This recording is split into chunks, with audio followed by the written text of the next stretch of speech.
مرحبا بك جا طاكسي بريس اللي خاصه بنقصيه القدره. حنا كنتواجدوا في اكادير اليوم. نتوما تؤسسوا الفيدراليه الوطنيه لمستغلسيه الاسره. بغينا تحدثنا ما بين العمل النقابي والعمل الجمعوي وكيفاش خرجتوا هذا المولود الجديد بالمناسبه ديال الانتخابات ولا ما عندهاش علاقه بالانتخابات. المهم بغينا نعرفوا كيفاش خرجتوا هذا المولود هذا. واش كاين ضعف ديال النقابات؟ واش عطينا قربنا الفكره ديال الفيدراليه. واش ربما كاين ضعف ديال النقابات؟ واش شفتوها مع هذه الوقيته كتحيد الحكومه تجي حكومه جديده؟ حنا كصحافه بقينا كنتسائلوا كيفاش هذه الفيدراليه في هذه الوقيته هذه في هذه الظرفيه هذه. بسم الله الرحمن الرحيم. اول حاجه تنشكروا الاخوه اللي استضافونا هنا مدينه اكادير، الجمعيه ديال المستغلين سياره الاجره باكادير، وكنشكروا اللجنه التحضيريه، وكنشكروا بحراره طاكسي بريس اللي ديما حاضره في الحالات وعطات قيمه مضافه لسياره القطاع سياره الاجره. اول حاجه الفكره ديال الفيدراليه لمستغلي سياره الاجره جات من كان الاغلبيه تيحبذ هذه الفكره لو جبناها ربما مؤخره، عطلين شويه على لان كانت ربما تكون بشحال هذه الفيدراليه، لان الدليل ديالها هو من 2011 الى يومنا هذا من بعد هذه الحكومه الجديده نتحدى شي نقابه تجيب لي شي محضر مع الداخليه وجايبها في صالح المستغل او السائق المهني. ما كاين حتى حاجه، كلشي ساكت، كلشي غادي مزيان.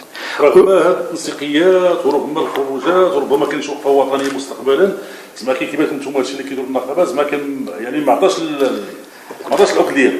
لا، الاكل ما كاينش باش نهضروا الصراحه، ربما عطى الاكل ديالو عبر القنوات التواصليه، متفق معك، اما بالنسبه في الواقع ما عطاتش شي اكل. والدليل على هذا هو بني ملال اللي نجي نشوفوا احمد باسو الطريقه باش تخرج الملف النبل ولا كي كانوا تيناضلوا الاخوان ديالنا. تنشكروا كاع الاخوان اللي ناضلوا في بني ملال، ومن بعد الحوار مع السيد الوكيل العام كي خرجت الطريقه ديالو، وكنحمل المسؤوليه انا بالنسبه للاعتقال ديال السي احمد باسو بالنسبه للاخوه اللي تيمثلوا كنقابين في بني ملال، لان لو كان التاطير النقابي في بني ملال ما غيكونش الاعتقال ديالو، لان المسائل من الاولى ديالو كانت كيخصو يمشي باش ما نبقاش نوهموا عباد الله ونكذبوا على عباد الله. يعني من المفروض ان القضاء فوق كل اعتبار كونوا فهموك الطريقه كيخصو يدير الصيغه القانونيه كما كنديروا مثلا حنا في مدينه مكناس. كيجي الملاك كنعطيوه الكلمه ديالو، ولكن من الاداره في العمل لان الدوريه 61 تيوهموا عباد الله قانونيه، قانون اداري نمشي معاه في الاداره، ولكن القانون الشرعي نسلم باش نكون. اذا استمسكتوا بالنسبه لهذه الفيدراليه قلتي جات الاطلاق، ولكن حان الظرفيه ديالها. ربما كاين ظروف اللي خلاو، ربما مساله ديال الغازوار، ربما خرجوا بعض النقابات قالوا كندافعوا على الصحيح، ربما خرجوا قرارات اخرين ها دورياتها 61 ها 16 ها 37 زعما قلتوا ندافعوا لحقنا براسنا ربما النقابات كتاب وطنيين شي شيفور شي مستغل ملي كيدخل داخل الله اعلم شنو كيقولوا لهم. اذا نتوما جات الفيدراليه حال الوقت ديالها باش تدافعوا القطاع ديال سياده الاسره. بالطبع، لان الانسان خصو اللي تيدافع اللي في وسط الميدان، واللي كما تنقولوا حنا بنادم تيضرب على رزقو، اللي عاطي رزقو خصو يحافظ عليه. اما الانسان اللي ما عطيتي حاجه ما غاديش يحافظ عليها. وبالنسبه كما شتي الغازوال فوقاش الدعم التحييد من الغازوال، وما عمر شي استفاده كاينه في المهنه، مع العلم ان كاين الدعم المهنيين فين هو ما كاينش. شكون اللي غيناقش عليه؟ شكون اللي غيخرجوا للوجود؟ واش نبقاو نعينوا حنا الداخليه تجي تقلب علينا واحد تعطينا دور العمل النقابي ما قامش به. وهذا السبب باش ان خصنا المشكل عندنا حنا مشكل باش الحمد لله المحليين ولا تشوف المدن كاملين على الاقل خدامين محليين، ولكن المشكل اللي عندنا حنا عندنا عقم في الوطني. هو المشكل الوطني ما كاينش الحل ديالو وما عمره تحل وما كاينش شي نتيجه جات. الغريب الجديد في الامر هي الدوريه الجديده اللي جات ضد المستغل.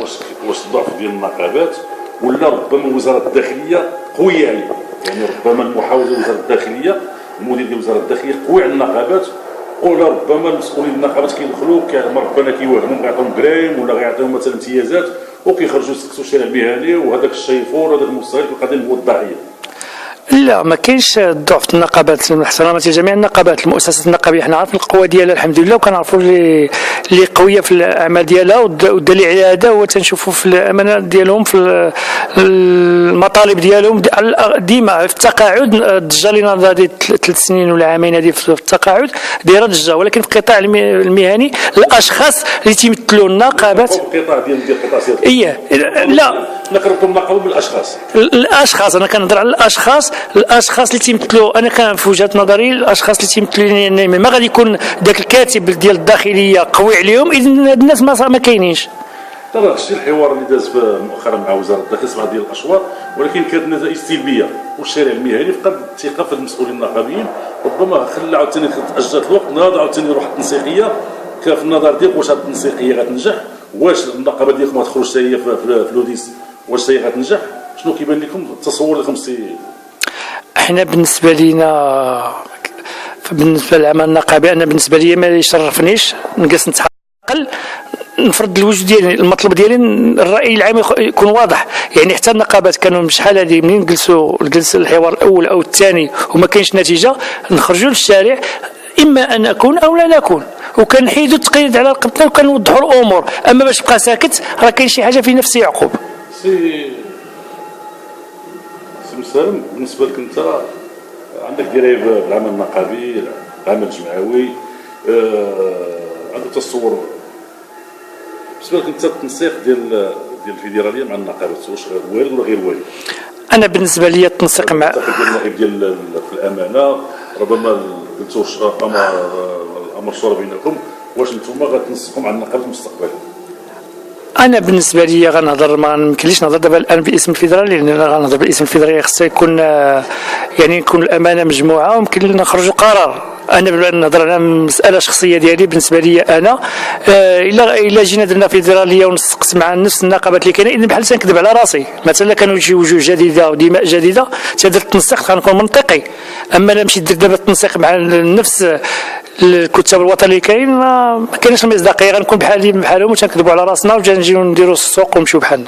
شي كلمه حلوه من الاكادير المهنيين المسؤولين جميع ما يهمهم الامر في بالنسبه للمهنيين تنوعدهم ان شاء الله الرحمن الرحيم بهذه الفيدراليه المولود الجديد غادي يكون ان شاء الله مستقبل زاهر. كما مدينه مكناس الفيدراليه عطات المنتوج ديالها، كنتمنى من جميع المستغلين والسائق المهنيين لنا باش يتحموا يد وحده. وكنعتذر بعض الجمعيات اللي اتصلوا بنا وما حضروش في هذا الاجتماع لان كان ضيق الوقت، ما استطعتش باش نوصل لهم الامور ديالهم، تنعتذر لهم. واللي كنتمنى من القلب الطاكسي بريس تزيد للقدام، وراه الحمد لله كتشرفنا بزاف. وكان واحد الرساله بالنسبه للداخليه هي ان الملف ديال المهنيين المستغلين ولا السائق المهني بالاخص الا ما تفتحش الظروف الملف ديالو بمصداقيه وبثقه وبنزاهه